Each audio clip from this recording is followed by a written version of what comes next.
नमस्कार दोस्तों। आज हम लोग बात करेंगे प्लूरल फ्लूइड एग्जामिनेशन के बारे में। और पैथोलॉजी लैब में एक क्लिनिकल पैथोलॉजी बेसिकली बहुत ही इम्पोर्टेंट इन्वेस्टिगेशन होता है। और कई कंडीशंस में जो प्लूरल फ्लूइड है उसका लेवल बढ़ जाता है, उसको प्लूरल इफ्यूजन कहते हैं। और ये जो पैथोलॉजिकल कंडीशंस होती हैं उनको इस प्लूरल फ्लूइड एग्जामिनेशन के माध्यम से उनको डायग्नोस किया जा सकता है। तो आज हम इसके बारे में जानेंगे। मैं डॉक्टर एस के सूत्रकार, डिपार्टमेंट ऑफ पैथोलॉजी। तो बॉडी कैविटी फ्लूइड्स में काफ़ी सारी कैविटीज़ बॉडी में पाई जाती हैं और उनमें अलग अलग प्रकार के जो फ्लूइड्स हैं वो पाए जाते हैं। तो जो सीरस फ्लूइड्स हैं यानी जो वाटरी टाइप के जो फ्लूइड्स हैं वो बेसिकली पेरिटोनियल जो कैविटी होती है उसमें पाया जाता है, उसको एसाइटिक फ्लूइड भी बोलते हैं।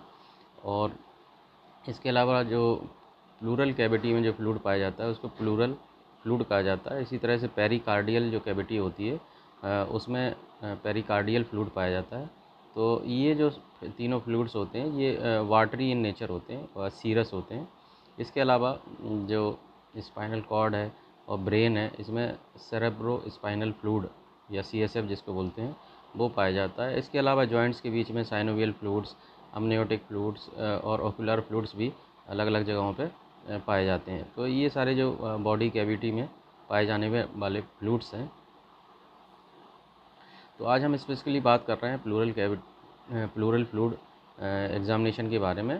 तो जैसा कि आप लोगों को पता है कि जो बॉडी कैविटीज़ होती हैं, चाहे वो पेरिटोनियल कैविटी हो या प्लूरल कैविटी हो या मायोकार्डियल जो या कार्डियक पेरिकार्डियल जो कैविटी है उसमें सिंगल लाइनिंग होती है प्लेटेंट क्यूबाइडल एपिथेलियल सेल की, जो मीजोथेलियल सेल से बने होते हैं।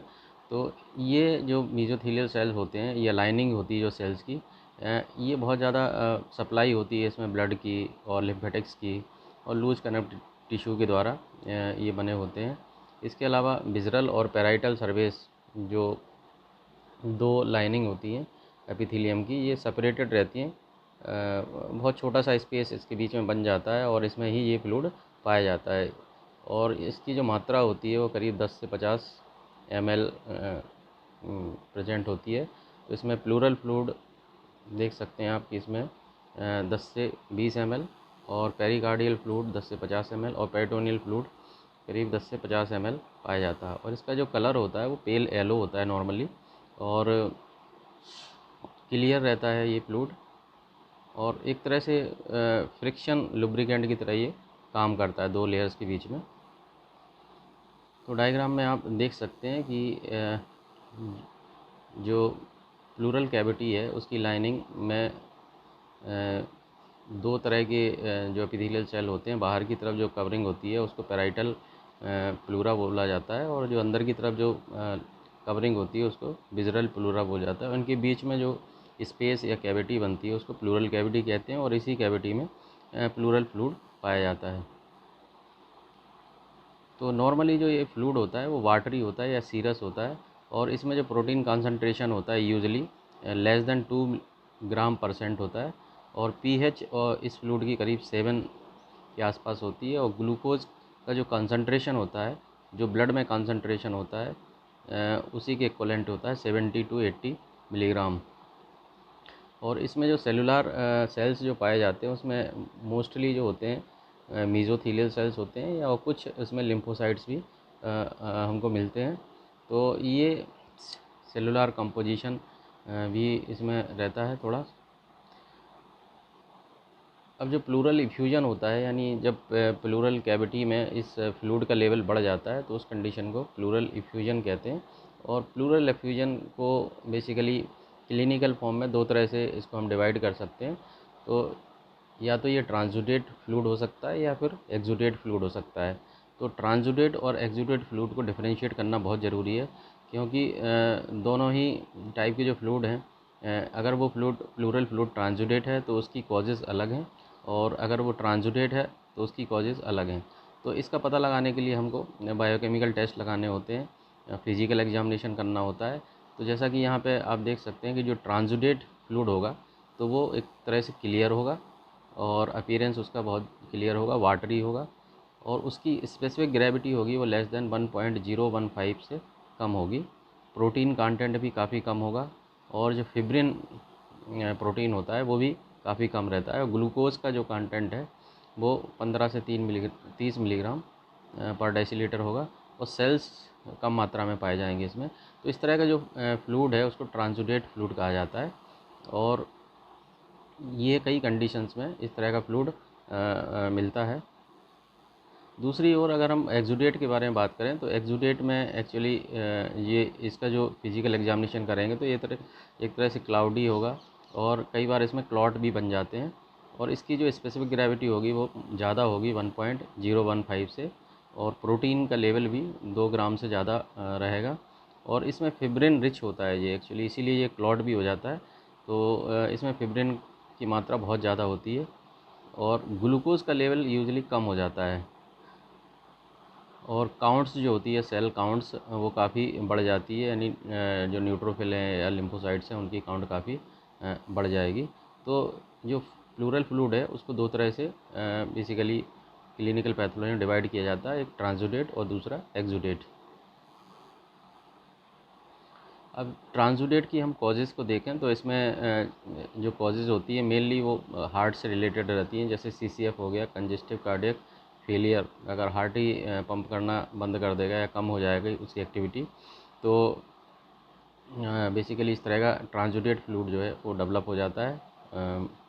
दूसरी ओर लिवर से रिलेटेड जो कंडीशंस हैं जैसे हेपेटिक सिरोसिस है तो लिवर जब फेलियर होता है तो उसमें बेसिकली प्रोटीन सिंथेसिस कम हो जाती है। तो इस तरह का फ्लूइड उसकी वजह से ऑन्कोटिक प्रेशर कम होता है, तो इस तरह का फ्लूइड जो है वो एक्यूमुलेट हो सकता है। इसके अलावा हाइपोप्रोटीनीमिया यूजुअली नेफ्रोटिक सिंड्रोम की जो कंडीशन होती है यानी किडनी फेलियर के जो केसेस होते हैं, तो 3 इम्पोर्टेंट इसमें कंडीशन है। पहली जो कंडीशन है वो हार्ट से रिलेटेड है, दूसरी जो कंडीशन है वो लिवर से रिलेटेड है और तीसरी जो कंडीशन है वो किडनी से रिलेटेड है। और तीनों कंडीशंस में आपको ट्रांसुडेट टाइप का जो प्लूरल फ्लूइड है वो मिल सकता है। इसके अलावा एक्सुडेटिव जो फ्लूइड होता है स्पेशली जो केसेस होते हैं मैलिग्नेंसी के या इन्फेक्शन के, तो मैलिग्नेंसी के जो केसेस होते हैं जिसमें ब्रोंकोजेनिक कार्सिनोमा हो गया, मेटास्टेटिक कार्सिनोमा हो गया, लिम्फोमा हो गया, मीज़ोथीलियोमा हो गया। इसके अलावा जो इन्फेक्शंस होते हैं तो वो बेसिकली बैक्टीरियल इन्फेक्शन हो सकते हैं, वायरल इन्फेक्शन हो सकते हैं, फंगल इन्फेक्शन हो सकते हैं। तो इसमें मोस्ट कॉमन जो है वो ट्यूबरकुलोसिस है या बैक्टीरियल निमोनिया है। इसके अलावा वायरल निमोनिया भी बहुत कॉमन होता है। इसके अलावा कुछ कंडीशंस में हेमरेजिक इफ्यूजन मिलता है, यानी ब्लड भी उसमें उस फ्लूइड में सफिशिएंट मात्रा में पाया जाता है। तो ये जो हेमरेजिक प्लूरल इफ्यूजन आपको मिलेगा वो उसमें बेसिकली उसकी कॉजेज़ हो सकती हैं, ट्रॉमा हो सकता है, पल्मोनरी इन्फार्क्ट हो सकता है, रूमेटॉइड डिसीज़ हो सकती है और एसएलई हो सकती है। तो ये कुछ कंडीशंस होती हैं जिनमें बेसिकली प्लूरल फ्लूइड हेमरेजिक हो जाता है और रेड टाइप का अपीयर होता है। इसके अलावा कई कंडीशंस में बेसिकली काइलस फ्यूजन होता है, यानी मिल्की टाइप का जो है बेसिकली जो प्लूरल फ्लूइड है वो हो जाता है। उसमें बेसिकली पेंक्रेटाइटिस हो सकती है एक कॉज उसमें, और ऑब्स्ट्रक्शन और damage to the thoracic duct by the trauma, मतलब ट्रॉमा की वजह से जो थोरेसिक डक्ट है वो डैमेज हो गई है या कार्सिनोमा की वजह से उसमें इंजरी हुई है या लिम्फोमा या ट्यूबरकुलोसिस की वजह से, कोई भी इसमें से कॉज हो सकती है जिसमें काइलस इफ्यूजन हमको मिलता है प्लूरल फ्लूइड में। अब स्पेसिमेन बेसिकली इसका जो कलेक्ट किया जाता है एसेप्टिकली, इसके मतलब सारे प्रिकॉशंस लेते हुए कि कंटामिनेशन ना हो सैंपल का, और इसको एसेप्टिकली बेसिकली कलेक्ट किया जाता है सिरिंज के द्वारा। और इसको दो स्ट्राइल बाइल लिए जाते हैं।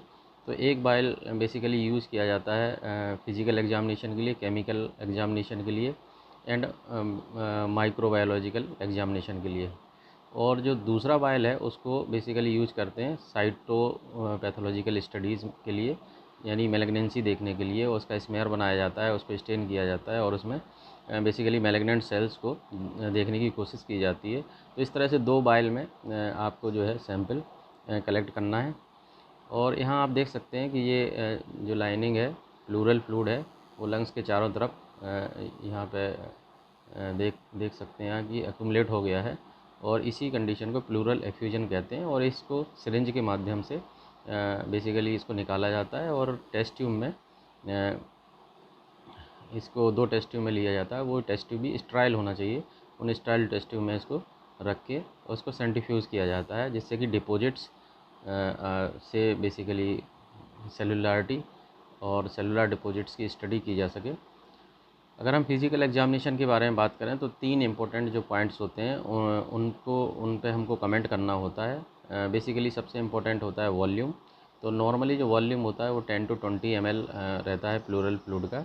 लेकिन कई कंडीशंस में, जैसा कि मैंने बताया था कि जो कंजेस्टिव कार्डियक फेलियर की जो कंडीशन है या लिवर फेलियर की जो कंडीशन है, उसमें इनमें सब में वॉल्यूम काफ़ी बढ़ जाता है। इसके अलावा जो अपीयरेंस होता है वो काफ़ी क्लियर होता है और ट्रांसपेरेंट होता है। लेकिन कुछ कंडीशन में स्पेशली जो रिलेटेड होती है इन्फेक्शंस को की वजह से या इन्फ्लेमेशन की वजह से या कुछ न्यूप्लास्टिक कंडीशंस की वजह से ये जो फ्लूइड का अपीयरेंस है वो टर्बिड हो जाता है या क्लाउडी हो जाता है। नॉर्मली ये क्लियर होता है, लेकिन पैथोलॉजिकल कंडीशंस में ये टर्बिड हो जाएगा या क्लाउडी हो जाता है। तो फिज़िकल अपीयरेंस से भी हम एक रफ़ डायग्नोसिस बना सकते हैं कि कुछ पैथोलॉजिकल कंडीशंस इसमें हो सकती है। इसके अलावा कलर यूजुअली नॉर्मली सीरस होता है कलर, यानी बेसिकली वाटरी कलर रहता है। और जैसा कि मैंने पिछली स्लाइड में बताया था कि हेमरेजिक प्लूरल इफ्यूजन में बेसिकली कलर जो होता है वो रेडिश हो जाता है। और इसकी जो कॉजेज़ हो सकती हैं वो मैलिग्नेंसी हो सकती है, निमोनिया हो सकता है, SLE हो सकती है, रोमेटॉइड डिसीज़ हो सकती है। ये सारी इसकी कॉजेज़ हो सकती हैं। तो ये 3 जो पॉइंट होते हैं फिजिकल एग्जामिनेशन में, स्पेशली वॉल्यूम, अपीयरेंस और कलर, इन पे कमेंट करना होता है। अगर हम माइक्रोस्कोपिक एग्जामिनेशन के बारे में बात करें तो माइक्रोस्कोपिक एग्जामिनेशन में सबसे पहले जो सैंपल होता है उसको सेंट्रीफ्यूज किया जाता है और जो नीचे जो डिपॉजिट होता है उस डिपॉजिट से स्मेयर बनाए जाते हैं और स्मेयर्स को हम स्टेन कर सकते हैं। तो उससे हम डिफरेंशियल काउंट कर सकते हैं। और दूसरी ओर जो डिपॉजिट्स होते हैं उसको न्यूवर्स चैम्बर्स को चार्ज करके टोटल काउंट निकाल सकते हैं। तो जो स्पेशली जो माइक्रोस्कोपिक एग्जामिनेशन होता है उसमें ल्यूकोसाइट्स और एपिथेलियल सेल्स को बेसिकली देखने की कोशिश की जाती है। तो यहाँ पे 2 पॉइंट होते हैं बेसिकली जिन पे हमको कमेंट करना होता है। तो टोटल सेल काउंट यूजुअली हम लोग बेसिकली न्यूवर्स चैम्बर्स को चार्ज करके इसमें WBC और RBC की काउंट की जा सकती है। दूसरी ओर डिफरेंशियल काउंट करने के लिए जो स्मेयर बनाया जाता है, जैसा कि मैंने बताया कि सेंट्रीफ्यूज करने के बाद स्मेयर बनाते हैं और स्मेयर को स्टेन करने के बाद उसमें न्यूट्रोफिल, लिम्फोसाइट, मोनोसाइट, इसिनोफिल और बेसोफिल या कुछ एटिपिकल सेल्स जो होते हैं उनको देखने की कोशिश की जाती है, जिससे कि हम जो पैथोलॉजिकल कंडीशन है उसका डायग्नोसिस बना सकें। यहाँ पे ऑब्जर्वेशन इस तरह से हो सकते हैं कि टोटल ल्यूकोसाइट या टोटल सेल काउंट जो है वो मोर देन 100 सेल्स पर क्यूबिक mm अगर होती है तो उसको एक तरह से पैथोलॉजिकल माना जाता है। अगर ये काउंट जो है 1000 से लेकर 10,000 पर क्यूबिक mm के आसपास या उससे ज़्यादा हो जाती है और उसमें 70 to 85% न्यूट्रोफिल पाए जाते हैं, तो ये स्पेसिफिकली निमोनिया का केस होता है या बैक्टीरियल निमोनिया की वजह से इस तरह के ऑब्जर्वेशन हमको मिल सकते हैं। दूसरी ओर अगर टोटल सेल काउंट काफ़ी बढ़ गई है और डिफरेंशियल में हमको ज़्यादा नंबर में लिम्फोसाइट्स मिल रहे हैं 80 to 90%, तो ये ट्यूबरकुलर इन्फेक्शन हो सकता है या ट्यूबरकुलोसिस के चांसेस बढ़ जाते हैं। तो इस तरह से हम टोटल सेल काउंट और डिफरेंशियल काउंट्स को कंसिडर करते हुए बेसिकली डायग्नोसिस बना सकते हैं।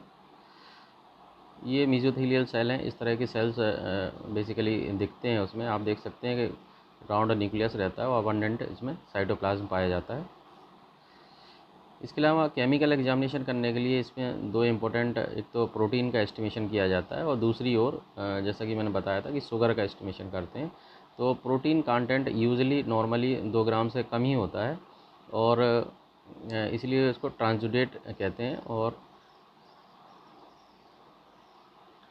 ये जो प्रोटीन कंटेंट है वो बहुत ज़्यादा कम हो जाता है बेसिकली नेफ्रोटिक सिंड्रोम में या किडनी की जो डिसीज़ होती हैं उनमें काफ़ी कम हो जाता है। लेकिन जो इन्फ्लेमेटरी कंडीशंस होती हैं या ट्यूमर की जो कंडीशंस होती हैं उनमें प्रोटीन का लेवल बढ़ सकता है। तो उस तरह के जो फ्लूइड होते हैं उनको एक्सुडेट बोलते हैं। इसको हमने पहले अपन डिस्कस कर चुके हैं। तो इस तरह से प्रोटीन का एस्टिमेशन करने के बाद उसको इंटरप्रेटेड किया जा सकता है। इसी तरह से ग्लूकोज़ का एस्टिमेशन किया जाता है, और ग्लूकोज़ अगर की लेवल अगर काफ़ी कम हो गया है तो ये माना जाता है कि इसमें कुछ बेसिकली बैक्टीरियल प्रॉब्लम है या बैक्टीरियल इन्फेक्शन है। तो इस तरह से ग्लूकोज का भी एस्टिमेशन करके उसका इंटरप्रिटेशन निकाला जा सकता है। और इन सारी चीज़ों को कंबाइन करके basically physical examination, chemical examination, microscopic examination and जो साइटोलॉजिकल स्टडीज़ को लेके ये चारों चीज़ों पे कमेंट करते हुए उसका फाइनल एक इंटरप्रिटेशन निकाल के उस कंडीशन का बेसिकली डायग्नोसिस हम कर सकते हैं। तो ये एक छोटा सा ओवरव्यू था प्लूरल फ्लूइड एग्जामिनेशन के बारे में। मुझे आशा है ये वीडियो आप लोगों को पसंद आएगा। Thank you very much.